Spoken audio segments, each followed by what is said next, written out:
fix a broken friendship, how to rebuild into a healthy friendship once, you know, there has been a falling out or a friendship breakup, right? That is very intense. It could be just as intense as a relationship, like romantic relationship breakup. And I think the reason is because we take it to heart. I mean, we lose somebody who really, really mattered to us in the same or very similar ways as a partner would. And you lose touch with this person, and this person probably took a big part of your life. Okay, so I want to tell you some advice, you know, what you should do to rebuild a friendship, and then what I actually do, because there's plenty of WikiHow, and I will, you know, cite that in the video. I've been inspired by WikiHow on rebuilding a healthy friendship, but I do think that it isn't a good idea, and I will explain why. As well as go into my personal experience of why that doesn't work. But first, let's pretend we live in a dream world. This is Disney TV land where everyone gets a happy ending. You want to be friends again with this person, but you don't know what to say. Maybe you feel like they've given up, or maybe they've cut communication with you, or you've cut communication with them. First, you have to start with, did this person ask you for space? Because if they asked you for space, that is a boundary that you don't want to cross. Like, that is like, here's my wall, here's you. Okay, let's not call the border police. Okay, that's a horrible metaphor, but if this person asked you for space, only that person can let you know when they're done with that space, like when they would like you to reach out, and they'll, my hair, and they'll let you know this by reaching out to you, and or liking one of your Facebook posts. I don't know, we live in a crazy world, guys. Now social media communication is a real thing, and maybe liking one of your Instagram posts tells you that they're ready. Wait a little bit until both parties cool off and everybody has their head on straight. And you can be the one to reach out. It doesn't always have to be them. You can be the one to have humility and be ready to take responsibility for your own actions, not them, and ready to not blame them and put it all on them, because it takes two to tango. It takes two to cause a fight. So obviously you had something to do with it, right? So all you can do is take ownership of what you did, and you shouldn't start off with negativity. You can't reach out with someone and trying to rebuild something and say, hey, by the way, I'm still hurt about what you did. Drama. Or, by the way, I'm still waiting for your apology. All of these things are just very negative, very toxic, and people don't want to deal with it. So I think the best way to start is passively texting or messaging or whatever it is. Just a harmless text saying, hey, how you been? Hey, how you been? You know, what have you been up to? It's not blaming them for what happened, and it's not even saying that you're gonna talk about it. It's just what you would send to a friend to catch up or anything. And see if they engage with it. See if they like the small talk, if they start to have a conversation with you about their week and how things have happened. Because you want to ease into a conversation. You don't want to just straight off go into drama, because it can be so intense that people just avoid it altogether. Even if there's well-meaning intentions, there's just a huge difference, and I've learned this the hard way, guys, not only in what you say, but how you say it.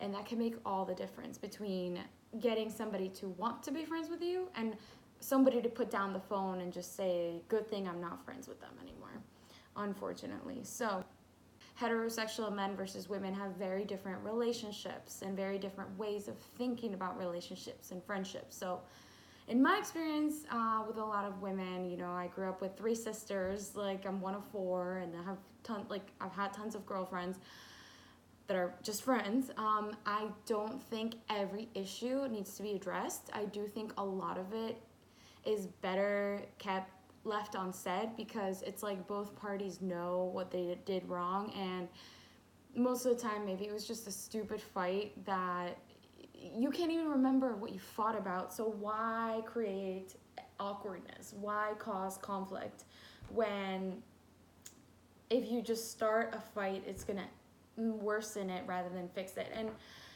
maybe it's because I'm not a licensed therapist, but I will tell you that open and honest communication is not the way to go about this, okay?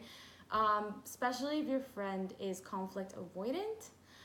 They will be running between, like, with their tail between their legs and leave so fast. So it's better just to not bring up the fight. If it's dumb, if you can just let it go, then just have a conversation like normal and pretend nothing happened. That's the best thing to do. However, if it's something that truly hurt you or hurt them and you think that it needs to be talked about, you need to talk about it. You need to repair the relationship so that you guys can move on and rebuild something, with a solid foundation of not having any unresolved feelings or grudges. So the best way to bring this up is after you're having your small talk, maybe even on a different day that you hit them up, you're like, hey, what's up? You can start off real quick by saying, like, I always say I and use I statements, and that is a terminology that means don't put the blame on others. Say, even if they hurt you, even if, God forbid, they killed your puppy, they killed your dog, don't say, you killed my dog, therefore I hate you. No, that's not the way that works. You would say, I feel very upset that you ran over my dog. Like, oh God, that's a horrible example, but you get where I'm coming from. So use I statements in expressing how you feel about the situation, so it doesn't come off like you're attacking them. It doesn't come off like you this, and you that, and you never texted, and you never called, and because that's just gonna send somebody, like, when you attack someone, they put up their defenses, and they're like wall. They don't see you as a partner, they see you as an enemy. So you're attacking them and they're defending. They're not gonna agree with you and say, yeah, you're right, I'm a piece of shit. Like, yeah, you're right, I didn't text you on your birthday or whatever. No, they're just gonna say, like, well, you know what, it was a busy day, and if you were a good friend, you would understand why I couldn't, or something. So I think the best thing to do is, start with I statements, like, hey, I feel, and always start with a positive, like a positive outcome, what you want out of this conversation. Why are you talking to them in the first place? Positive outcome. I would like to rebuild our friendship. I feel like I really miss you, and I really want us to be friends again. I really want to reconnect with you. You were a big part of my life, and I would love it if we could be friends again. That's it. Now, you've opened up the door for a more serious conversation, for something that can be more deep and talk about your feelings. It's not such a light, small talk type of topic. And then, if they agree with you, like, yes, you're right, girl, I miss you, where you been, like, oh my God, you have no idea.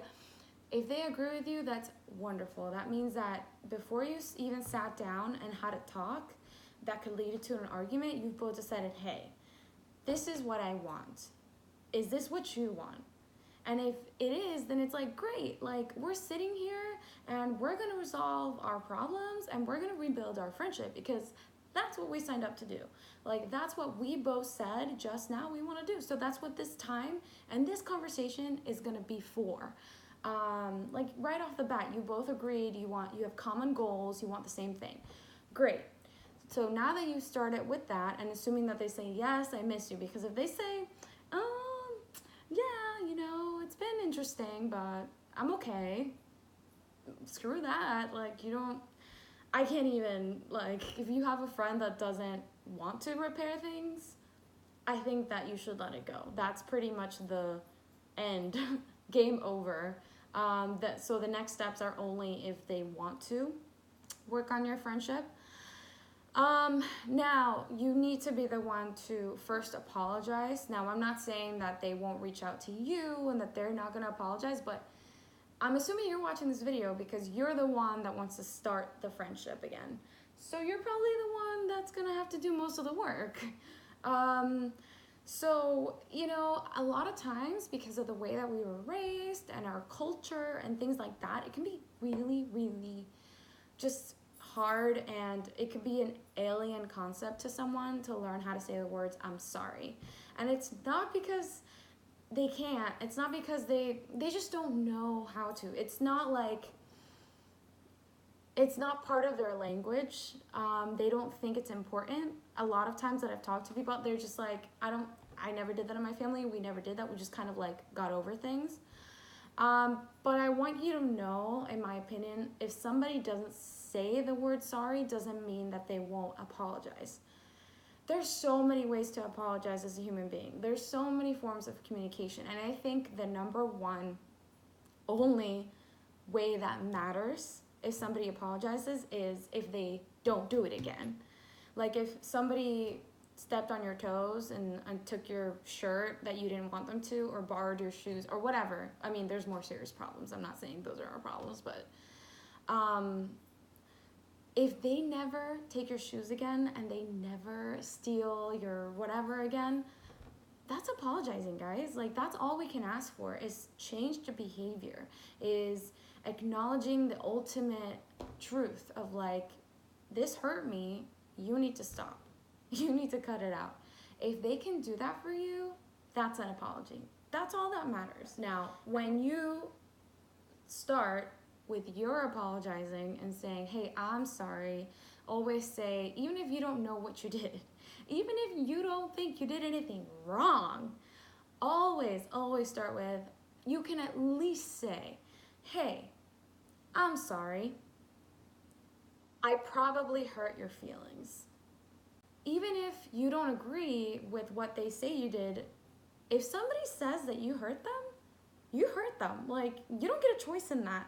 You can't take it back and say, well, that's just your opinion. Yeah, the one that matters, because they're the ones that got hurt. So you have to say, I'm sorry that I hurt you. I never meant to hurt you or make you feel in any type of way. If apologizing comes naturally to you, if not, you could just say like, hey, whatever I did, let me know so I can work on it and I don't do it again. You know, just any form of apologizing, like showing that you're willing to change, that you're willing to become a better friend. That's what they want, so that the fight doesn't happen again, because you don't want to stay stuck in the same cycle of fighting and making up, fighting and making up. Behavior has to change, because something caused it and something is going to cause it again, unless both of you agree to change whatever it is you think that caused this fight and this fallout. Okay, so once you come to the conclusion that you have both apologized, decided to work on your friendship together to truly change your behaviors, make sure to not bring up the past constantly. This can ruin any relationship, not just friendships, because you've both decided to move on. Why bring it up, right? Like, why bother? You won't be able to see the progress that's being made if you keep living in the past. Forget about the past. I mean, not completely, but you know what I mean. Like, don't bring it up in their face, don't throw it in their face, and don't say, well, I just feel like this is gonna happen again. No. Wait to see what happens. If it happens again, it's not you, okay? If it happens again and you tried your best to change and you changed your behavior and they didn't, it's not you. So don't even have to bring up the past. You have to see what happens in the future. So take it day by day, and just agree to move on. And then be positive. Keep being positive. Like, if you want to catch up with them, always say positive messages like, hey, how's your day going? Send them a meme that's funny, or like an inside joke between you two. Hey, hope you had a great weekend. Keep it light, keep it fun. Lastly, I would say, don't force it. Stay patient. Don't force communication. Don't force hanging out. If it doesn't, like, if the friendship doesn't go right back to the way it was, oh well. Especially because guess what? If it goes back to the way it was, then you'll get into the same fight again. So that's not what you want. You want something better than what it was. So definitely try to talk if it feels natural, hang out if it feels natural, especially, for example, if you used to talk to this friend every single day, a couple of days of silence is okay. Now, a couple of weeks is really unnatural because you used to talk to this person so much. So do whatever feels right, but don't force it. If you see that you're really the only person communicating and they're not reaching out on their own, maybe give them a little space. Give them a couple of days or weeks to see, give them a chance to reach out to you, because it needs to be balanced and it needs to be reciprocal, you know? It's gonna take effort from both sides. And plus, by them reaching out, it lets you know that they are interested in being your friend. So let the friendship flow and find its own natural balance. Side note, I don't recommend this, guys. Like, I will be a bad person for saying this, whatever, but some people really can't change. They just learn to hide things better. And that's just been my experience. I don't know how you feel. Let me know in the comments below. Maybe I'm a freaking asshole for saying this. Not sure we can say that on YouTube, but yeah, I don't think some people can change. And you know, I mean, to be fair, I had one friendship that did repair itself, and there was better communication and better, like, less drama after we made up. But most of my friendships, I mean, they were done for a reason. Like, I didn't realize how incompatible I was with these people. I didn't realize how much, like, they took from me, and I just gave and gave and gave. And if you do it out of, you know, curiosity or sort of like taking the blame off you, I guess, closure, right, to see if you could maybe be friends again, great. But realize that, in my experience, it's probably not gonna work out. If anything, it might be worse than last time.